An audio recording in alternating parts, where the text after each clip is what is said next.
1906 সালের 18 সেপ্টেম্বর এক ভয়াবহ টাইফুন হংকংয়ে আঘাত হানে, যা ইতিহাসের অন্যতম প্রাণঘাতী প্রাকৃতিক দুর্যোগ ছিল। এই ভয়াল ঝড়ে প্রায় 10,000 মানুষ প্রাণ হারান।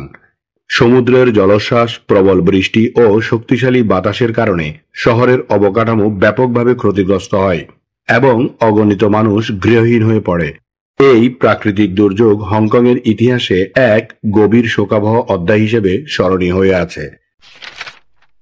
1924 সালের 18 সেপ্টেম্বর হিন্দু ও মুসলিমদের মধ্যে ক্রমবর্ধমান সাম্প্রদায়িক দ্বন্দ্ব ও সহিংসতা বন্ধের আহ্বান জানিয়ে মহাত্মা গান্ধী এক গুরুত্বপূর্ণ অনশন কর্মসূচি গ্রহণ করেন।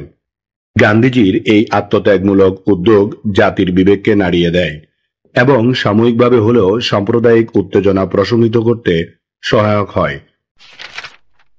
1930 সালের 18 সেপ্টেম্বর ব্রিটিশ বিরোধী স্বাধীনতা আন্দোলনের সাহসী বিপ্লবী দীনেশ মজুমদার ব্রিটিশ শাসনের বিরুদ্ধে সক্রিয় ভূমিকা পালনের কারণে গ্রেপ্তার হন এবং তাকে যাবজ্জীবন কারাদণ্ডে দণ্ডিত করা হয়।